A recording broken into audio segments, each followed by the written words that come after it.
Last week, Foreign Affairs Minister Melanie Joly, probably the most unqualified minister in an unqualified cabinet, said that the United States no longer had anything to worry about Canada's border.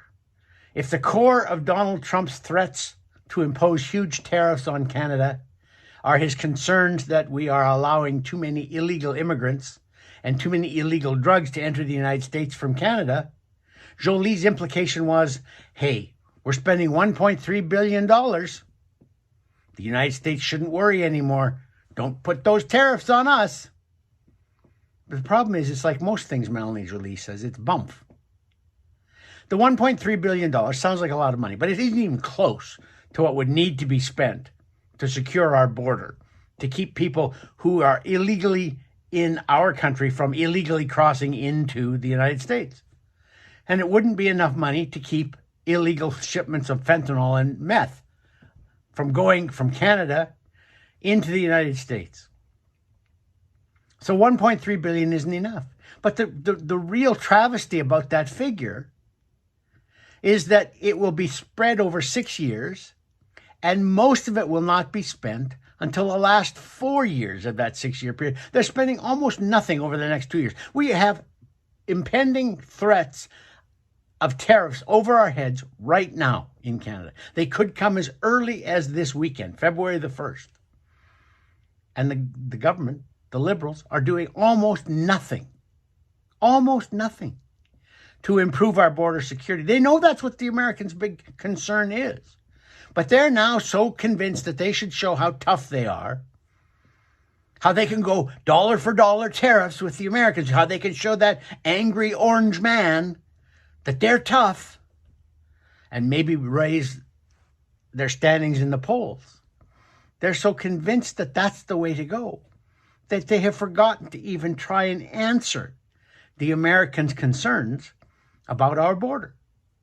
Oh, and David McGuinty, who's the public safety minister, said, well, look, the Mounties have sent 2 extra helicopters to the border. That's going to make things a lot better. 2 helicopters. The border's 8,900 kilometers long. We share 8,900 kilometers of border with the United States.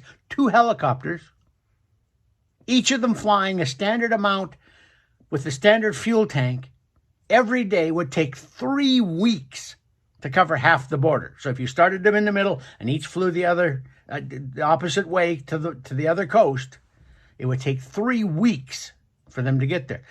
I guess it wouldn't be all that hard if you were a smuggler or an illegal immigrant to wait till a helicopter flies past and then cross the border. But the real insanity of all of this is that last year the Mounties did an internal investigation of their own air services, and they found that, yes, they have 30 planes and they have 67 pilots, and they do a pretty good job of search and rescue, surveillance, manhunting, ferrying equipment and personnel around. But what they're not very good at is border security. They can only provide border security from the air service over a limited part of our border, and only Monday through Friday from 8 a.m. to 4 p.m., regular business hours.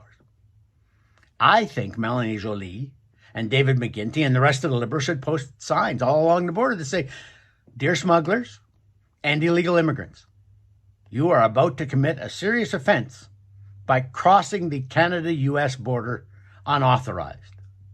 Know that we are only able to defend this border business days from 8 a.m. to 4 p.m. So please return during one of those hours so that we have a chance of apprehending you. If we're looking at an economic crisis caused by Trump's tariffs that could ruin our standard of living and depress our economy, don't you think the Liberals would be wise to take a more serious approach to border security before those tariffs get imposed? For Post Media, I'm Lorne Gunter.